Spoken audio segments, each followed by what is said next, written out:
However you choose to play Pilfering Pandas, solo, co-op or competitive, you will basically be working to the same mechanics to achieve your goals. We have the meerkats, which are the animals that need fruit to help you escape, and they have both a co-op and a cooperative side.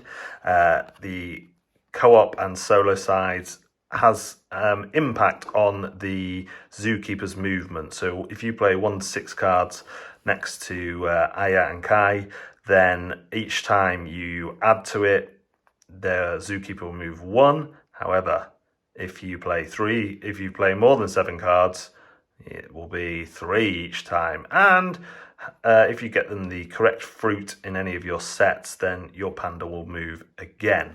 So that's how they basically work with the meerkats. Obviously, on the competitive side, it's a little bit different. And then you have the pandas themselves, which have different powers depending on whether you're doing co-op or competitive.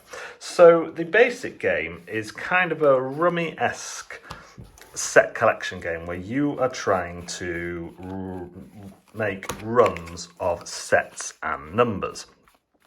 So you can see here that you have various different sets. The suits are fruits. The pandas on them will dictate the movement that you get. But sets can be matching numbers, they can be runs. So you might say play a set of 3, which is the minimum set you can play. But how you play this and the order you play this dictates your next move on if you're extending that one. So you'd have a meerkat here, and if you're going to extend that run, you can play from the last card. So I could say I could either play a brand new set of 3s, or I could extend this set with another 2.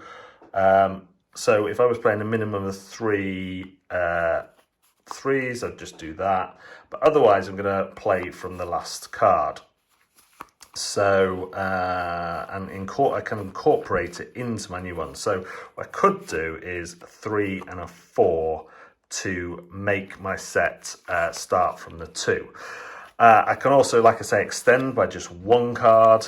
But the last card is always important in what you play. Keys act as wild cards, and you can swap them out if you wish. Again, they have an impact on either the panda or the zookeeper movement, depending on which game you're playing. If you're playing cooperative, you'll have a number of meerkats to attend to, whereas if you're playing competitive, you'll have 1 in front of you that you play your cards to. So those are the basic mechanics that are going on in Pilfering Pandas.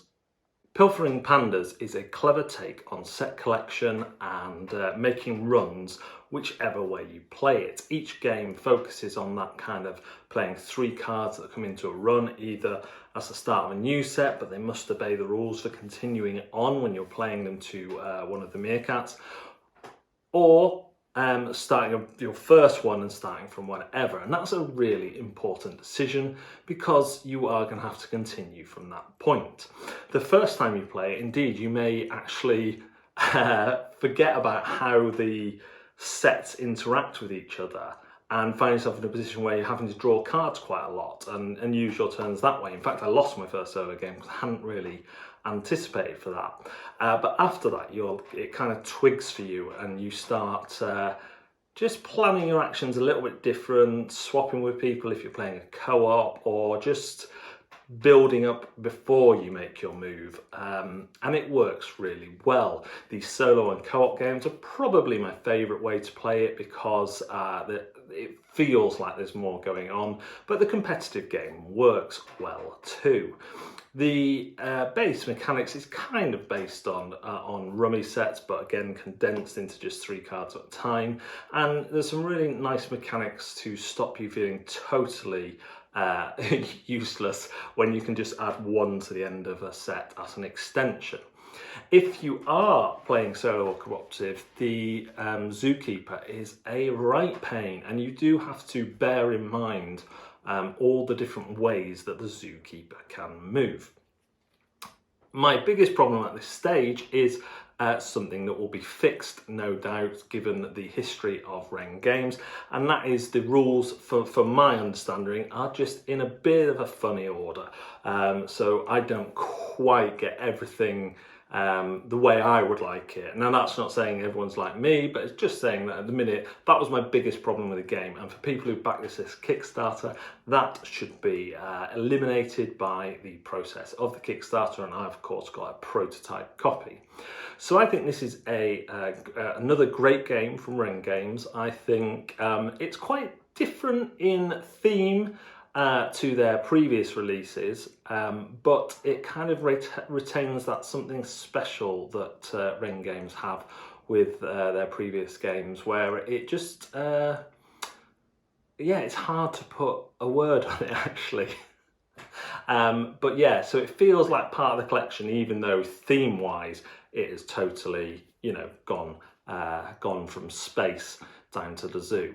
Definitely one to have a look, watch some of the playthroughs, read the rules, and if you like clever takes on set collection and card games, small footprint games that play bigger, then you are going to find a lot to love in this one. Do check out the Kickstarter link down below.